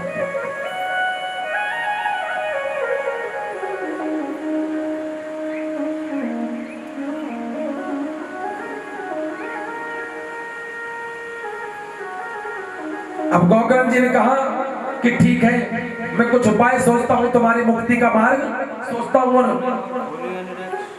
गौकर्ण जी ने बड़े बड़े विद्वानों को बुलाया और धुंधकारी की मुक्ति को पाया कि ये आकस्मिक मृत्यु को प्राप्त हुआ है, तो उसकी उपाय, इसका मोक्ष कैसे होगा। अब सब लोग जरा ध्यान से समझ रहे इस बात को। उसी समय श्री गौकर्ण जी ने भागवत का समारोह किया। गौकर्ण जी ने भागवत का समारोह किया। जैसे आज ये भागवत प्रारंभ हुई, प्रथम दिन है, ऐसे ही वहां पर गौकर्ण जी ने भागवत का समारोह किया। वहां भागवत की स्थापना हुई। ऐसी कलश यात्रा, जैसे आज कलश यात्रा हुई, और कलश यात्रा होकर के आकर सभी विराजमान हुए। सभी लोग आकर के कथा सुन रहे हैं कि जिसने कभी जीवन में एक भी पुण्य नहीं किया हो, कभी दान ना किया हो, कभी प्रभु की पूजा ना की हो, अपने माँ बाप की सेवा ना की हो, सिर्फ दुराचारी करा हो, सिर्फ दुराचारी पापाचारी किया हो, वो भी तर गया इस भागवत को सुनने मात्र से। अब देखो ये हरा बांस, यहाँ पर हरा बांस लगा हुआ है, 7 गांठ का हरा बांस है, इसमें 7 गठाने हैं। तब से ये प्रथा चली आई है कि जहां जहां भागवत का पठन श्रवण होगा, जहां भागवत महारानी का श्रवण होगा, वहां पर धुंधकारी जी को बिठाया जाएगा। ऐसे कितने धुंधकारी हमारे परिवार में रहते हैं, हमें पता भी नहीं रहता है, जो आकस्मिक मौत को प्राप्त होती है। तो ऐसी वो जब मर गया, उसने वैश्यावृत्ति करी, जुआ शराब जो उसको आया उसने करा, और वैश्याओं से मार करके गला के महात्मा जब चली जाती है, उसका भाई गोकर्ण आता है, देखता है कि मेरा भाई प्रेत योनि में है, और प्रेत योनि में होने के बाद अपनी शक्ति से उसको बोलने की शक्ति देता है। तब धुंधकारी गोकर्ण से सारी अपनी बातें बताता है कि मैंने ये करा, ये करा, ये करा, इस कारण से मेरा हाल, अब आप मेरी मुक्ति का कोई उपाय दे। गोकर्ण जी ने सभी देवताओं को, सारे बड़े बड़े विद्वानों को बुलाया कि भाई इनका मोक्ष प्राप्ति कैसे होगी। तो तभी गोकर्ण जी ने भागवत कथा प्रारंभ की, भागवत कथा का समारोह करवाया 7 दिन का, और वहीं 7 दिन तक भागवत चली। अब धुंधकारी तो धुआं था, आत्मा थी, धुआं था, हवा थी। तो उन्होंने कहा, अब वो आत्मा एक जगह रह नहीं पाती थी, गोकर्ण ने कहा एक जगह तुमको बैठना पड़ेगा। तो उन्होंने कहा कोई बात नहीं, मैं एक हरा बांस ले आता हूँ 7 गठान का, मैं बांस के अंदर घुस जाऊंगा। तो गोकर्ण जब पहले दिन भागवत शुरू होती है, तो बांस की पहली गठान में हवा के रूप में बैठ जाता है आकर, ऊपर से बंद। अब गोकर्ण, अब देखना समझना बात, जो धुंधकारी है वो आकर के बांस की पहली गठान में बैठ जाता है, और गोकर्ण जी कथा प्रारंभ करते हैं। जैसे आज पहला दिन है, ऐसे वहां पहला दिन हुआ, और गोकर्ण जी बड़े मुख से सुंदर भागवत कर रहे हैं। उधर धुंधकारी एक बांस की गठान में बैठा है, ऊपर से बंद। अब उसने ना तो कुछ खाया, ना उसने कुछ पिया। अब समझने की बात है, समझना थोड़ी देर की बात है। उसने कुछ नहीं खाया, कुछ नहीं पिया। अभी हम लोग बैठे 3 घंटे के भागवत में 3 बार पानी पियाएंगे, 3 बार लघु शंका करेंगे। लेकिन धुंधकारी बांस के अंदर बैठा ही रहा सारा दिन और सारी रात। एक दिन बीत गया, बांस फट गया, ऊपर से एक गठान फट गई। अब उधर जो धुंधकारी है वो दूसरी गठान में आकर बैठ गया, दूसरे बांस की दूसरी गठान में, वो दोनों तरफ से बंद है, फिर बैठ गया। फिर भागवत हुआ, फिर शाम, फिर भागवत समाप्त होने के बाद फिर वो बांस फट गया। इसी तरह करते करते करते करते 7वां दिन आता है, और 7वें गठान पे धुंधकारी जब रहता है, और जब 7वें दिन की कथा पूरी होती है, तो बांस पूरा फट के 2 चीरा हो जाता है। कहते वृंदावन बिहारी लाल की जय। तो धुंधकारी जी को मुक्ति मिल जाती है। आइए जरा एक बार भक्ति नाम का, राम नाम का जाप करेंगे। आइए सब मिलके क्या कहना है कि रोज थोड़ा थोड़ा हरि का भजन कर ले। ताली बजा के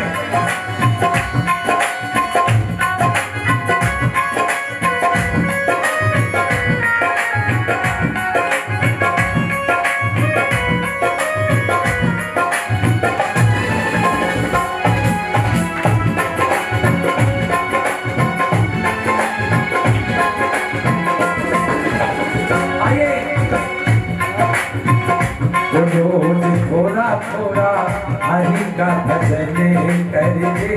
रोज थोड़ा थोड़ा हरि का भजन कर ले। आइए मुक्ति का कोई तू जतन कर ले, मुक्ति का कोई तो जतन कर ले। मुक्ति का कोई तू जतन कर ले, मुक्ति का कोई तो जतन कर ले। रोज थोड़ा थोड़ा हरि का भजन कर ले। रोज थोड़ा थोड़ा हरि का भजन कर ले। रोज थोड़ा थोड़ा हरि का भजन कर ले। रोज थोड़ा थोड़ा हरि का भजन कर ले। जय हो।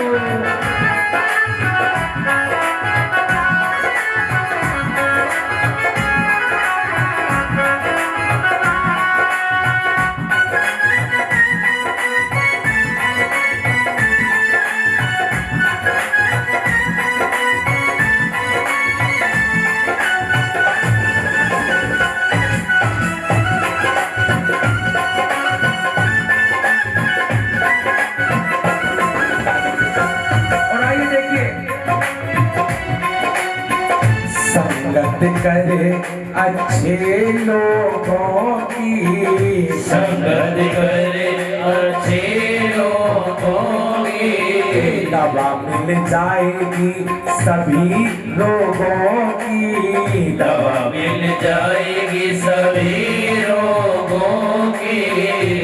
और आत्मा के साथ साथ मन कर ले, आत्मा के साथ साथ मन कर ले, रोज थोड़ा थोड़ा हरि का भजन कर ले, रोज थोड़ा थोड़ा हरि का भजन कर ले।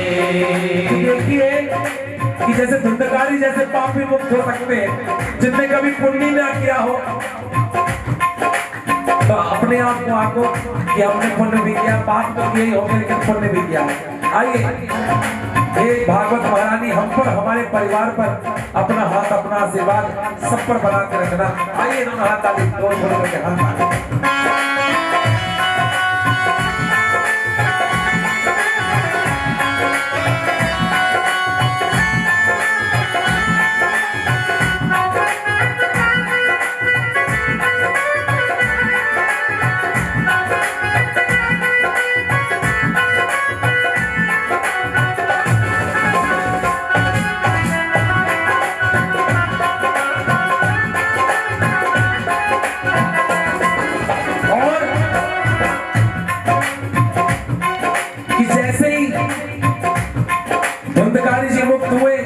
सभी कहने लगे कि देखो धुंधकारी जैसा पापी दुराचारी मुक्त हो सकता है, तो हम सब तो अन्य जीव हैं। पार्वती जी स्वयं, नारद जी झूमने लगे, नाचने लगे, गाने लगे। उधर भक्ति के दोनों बेटे जवान हो गए, ज्ञान वैराग्य,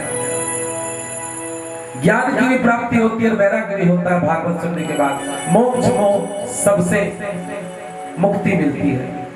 उधर भक्ति महारानी भी नाचने लगी, खूब गाने लगी, रंगल मंगल। उनके दोनों पुत्र जवान हो गए, नारद जी झूमने लगे, नाचने लगे। माता पार्वती भी स्वयं आकर के नाचने लगी, भक्त प्रहलाद मंजीरा बजाने लगी, शंखनाद होने लगा। 12 अवतार भगवान श्री कृष्ण चले आए स्वयं।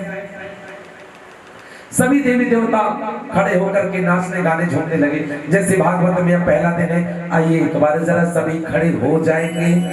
हाँ जी, हाँ जी, हाँ जी, जरा।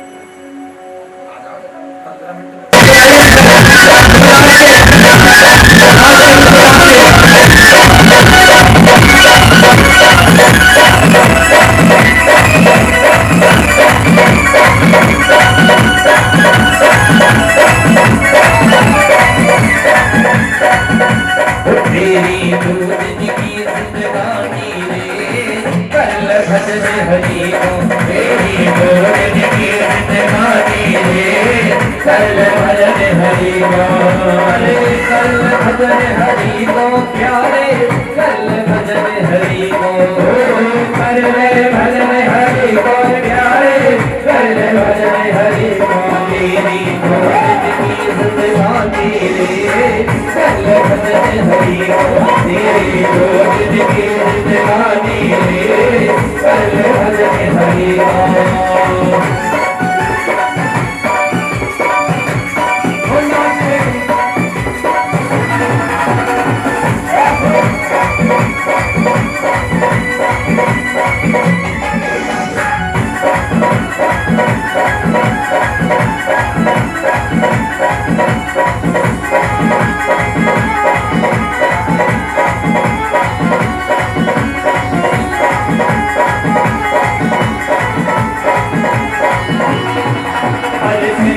भटक रहो माया में, भटक रहो माया में, राज में आग लगे काया में, राज में आग लगे काया।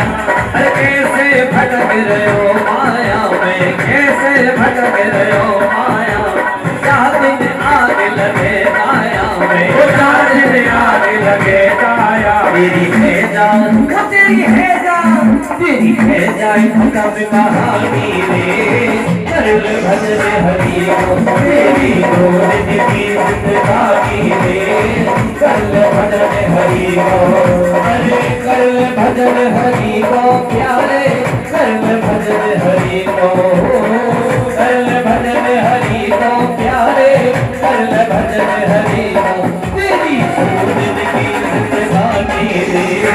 कर ले भजन हरि को तेरी दूध की जिंदगानी रे कर ले भजन हरि को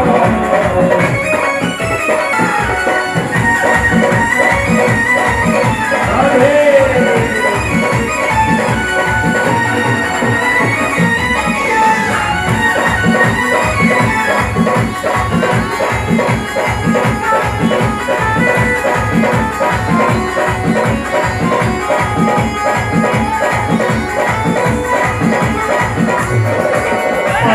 भक्ति बिन आनंद मिलेना भक्ति बिन आनंद मिलेना जैसे जल बिन कमल खिलेना जैसे जल बिन कमल खिले हरे भक्ति बिन आनंद मिलेना भक्ति बिन आनंद मिलेना जैसे जल बिन कमल खिलेना जैसे जल बिन कमल खिलेना कूद करे नादानी रे कर ले भजन हरि को तेरी दूध की जिंदगानी रे कर ले भजन हरि को अरे कर ले भजन हरि को प्यारे कर ले भजन हरि को कर ले भजन हरि को प्यारे कर ले भजन हरि को तेरी दूध की जिंदगानी रे कर ले भजन हरि को तेरी दूध की जिंदगानी रे कर ले भजन हरि को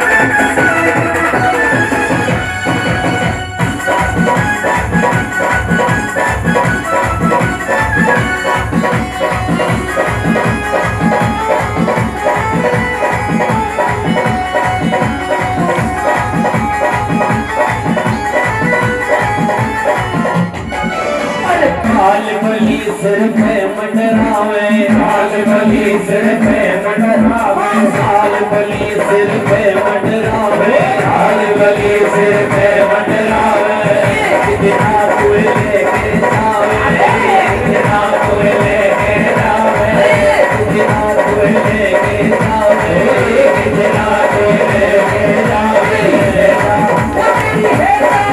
तेरी है खत्म कहानी रे कर ले भजन हरि को तेरी दूध की जिंदगानी रे कर ले भजन हरि को अरे कर ले भजन हरि को प्यारे कर ले भजन हरि को कर ले भजन हरि को प्यारे कर ले भजन हरि को तेरी दूध की जिंदगानी रे कर ले भजन हरि को तेरी दूध की जिंदगानी रे कर ले भजन हरि को तेरी दूध की जिंदगानी रे कर ले भजन हरि को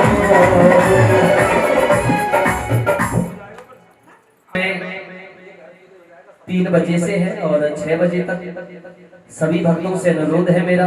कल श्रीमद् भागवत कथा का द्वितीय दिवस सही परम पूजनीय आदरणीय व्यास जी महाराज के आने से पहले आप सभी भक्त कथा पंडाल में आ जाएं। 2:30 बजे आप सभी आ जाएं।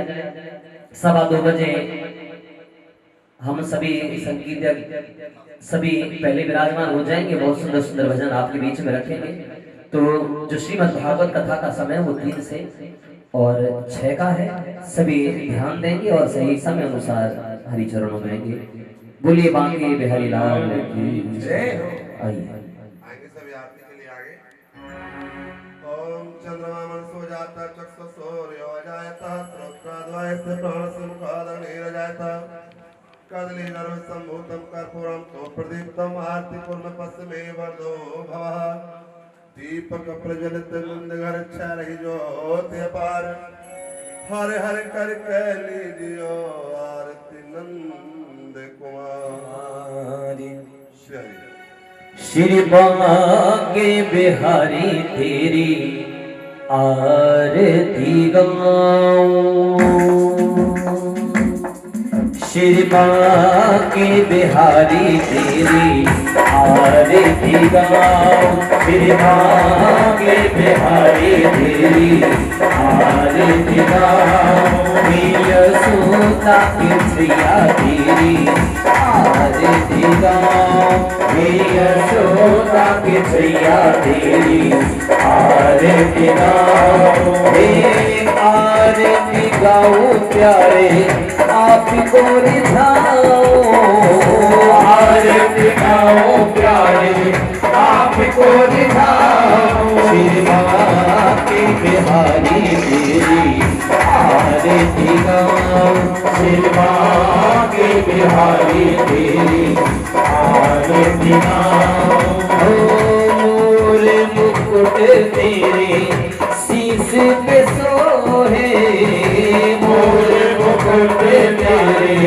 शीश पे सोहे प्यारी मुरलिया मेरा मन मोहे प्यारी मुरलिया मेरा मन मोहे देख छवि पे तेरी बलि बलि जाऊं शिवा की बिहारी तेरी आरती गाऊं चरणों से निकली है गंगा प्यारी चरणों से निकली है गंगा प्यारी जिसमें सारी दुनिया तारी जिसमें सारी दुनिया तारी उन्हें चरणों में शीश नवाओ मेरी माँ के बिहारी तेरी आरती गाओ व्यास दास के नाथिया पे हो व्यास दास के नाथिया पे हो सुख दुख जीवन प्यारे साथिया पे हो सुख दुख जीवन प्यारे साथिया पे हो श्री चरणों में बलि बलि जाऊं श्री माँ के बिहारी तेरी आरती गाओ आरती गाओ प्यारे आपको रिझाओ आरती गाओ प्यारे आपको रिझाओ श्री माँ के बिहारी तेरी आरती गाओ श्री माँ के बिहारी तेरी आरती गाओ संग सोहे वृषि भाग्य दुलारी संग सोहे वृषि भाग्य दुलारी ललिता विशाखा सखिया सारी ललिता विशाखा सखिया सारी बास जनाब बैठे पाओ श्री माँ के बिहारी तेरी आरती गाओ श्री हरिदास के प्यारे तुम हो श्री हरिदास के प्यारे तुम हो मेरे मोहन जीवन धनी हो मेरे मोहन जीवन धनी हो प्यारी छवि में मेरी शीश नवाओ श्री माँ के बिहारी तेरी आरती गाओ यशोदा की छैया तेरी आरती गाओ श्री माँ के बिहारी तेरी आरती गाओ श्री यशोदा की छैया तेरी आरती गाओ जलेन शीतलिकानि वनस्पतयः शान्ति विश्वदेवः शान्ति ब्रह्म शान्ति सर्वं शान्ति शान्तिरेव शान्ति श्यामा शान्तिरेव सुख शान्तिर्भवतो हरि ओम यज्ञेन यजमयन्त देवास्तानि धर्माणि पृथ्वान्यासन्नति है नाम महिमाना संचत्र यत्र पूर्वे साध्यः सन्ति देवा हरि ओम एकदन्ताय विद्महे तन्नो दन्ते प्रचोदयात् हरि ओम आदित्याय विद्महे सहस्रकिरणाय धीमहि तन्नो सूर्य प्रचोदयात् हरि ओम नंदनंदनाय विद्महे यशोदानंदनाय धीमहि तन्नो कृष्ण प्रचोदयात् हरि ओम वृषभानुजाय च विद्महे कृष्ण प्रियाय धीमहि तन्नो राधा प्रचोदयात् हरि ओम नारायणाय विद्महे वासुदेवाय धीमहि तन्नो विष्णु प्रचोदयात् हरि ओम महालक्ष्मी च विद्महे विष्णु पत्नी च धीमहि तन्नो लक्ष्मी प्रचोदयात् हरि ओम तत्पुरुषाय विद्महे महादेवाय धीमहि तन्नो रुद्रः प्रचोदयात् हरि ओम कात्यायनी च विद्महे कन्याकुमारी च धीमहि तन्नो दुर्गा प्रचोदयात् हरि ओम दशरथाय विद्महे जानकीनाथाय धीमहि तन्नो रामः प्रचोदयात् हरि ओम जनकनंदनाय च विद्महे भूमिजाय च धीमहि तन्नो सीता प्रचोदयात् हरि ओम अंजनी सुताय विद्महे राम भक्ताय धीमहि तन्नो हनुमत प्रचोदयात् हरि ओम धर्मराजाय विद्महे चित्रगुप्ताय धीमहि तन्नो पितरः प्रचोदयात् सेवंत काम कुलजम पट पाट लाभ पुन्नात जात कर पेल रसाल पुष्पै विल्ल प्रभाय तुलसी दर मांजरे वे पंथो जयामि जगदीश्वर प्रवे प्रसीदा अपने अपने घर की सबका को पीर तुम्हें पीर सब घर की जय जय जय रघुवीर सुखी बसे संसार में दुखिया रहे न कोई ये अभिलाषा हम सबकी भगवान पूरी होए विद्या बुद्धि तेज बल